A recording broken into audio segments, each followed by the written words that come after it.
Kag sa numero 1 sa mga balita subong nga adlaw. Ginausisa sa karon sang DENR kung ano gid bala nangin rason kung nga ang nagluntad ang flash flood nga nangin kabangdanan sa pagkapatay sa pila ka mga persona kag pagkadula sang puloy-an sa pila ka mga pumuluyo diri sa isla sang Negros. Nagpatigayon sang aerial survey ang Office of the Civil Defense upod ang iban nga ahensya sa gobyerno para mapat-od man ang kadakuon sang nahalitan nga natugas ang flash flood sa Negros. Suno kay DENR Regional Director Charlie Fabre, ang personnel gikan sa Mount Canlaon Natural Park, Mines and Geosciences Bureau kag team gikan sa Manila ang nagapatigayon na sang pagpangusisa. Tuyo sini nga mahibaluan kung ano ang gintunaan sa flash flood. Nagwa man ang impormasyon nga may landslide nga natabo sa bukid sang Canlaon nga amo ang nagdala sa mga bato sa Canlaon City kag La Castellana bisan pa sa banwa sa Moises Padilla. Sunod sa kay Fabre, ini ang hindi man nila makumpirma tubtob nga mahuman ang pagpangusisa. Sa La Carlota City, makitaan ang mga kahoy upod sa lunang sang pagbaha. Ang forested area sa Canlaon sunod sa kay Fabre, malapit na sa bulkan. Dugang pa niya, ginalantaw man nila ang volume sang ulan nga amo sang amo nga tion.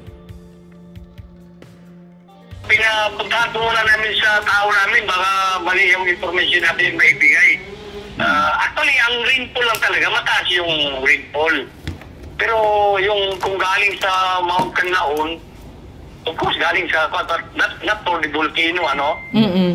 Siguro kasi yung area lang din sa Canlaon is more on vegetable garden na eh. Halos, doon ang forested, nandun lang sa, malapit sa volcano eh. But to make it, pinapuntahan namin sa tao namin, ma'am. Hopefully, they can give us the enough exact information of what is the cause really of the volume of water, saka yung rock na nakapunta doon sa mismo ng Canlaon City. Yes. So, hindi pa natin ma-confirm, sir, na mayroong nangyaring landslide mismo sa Canlaon Mountain, kaya pumunta doon mga bato at lupa sa Canlaon City.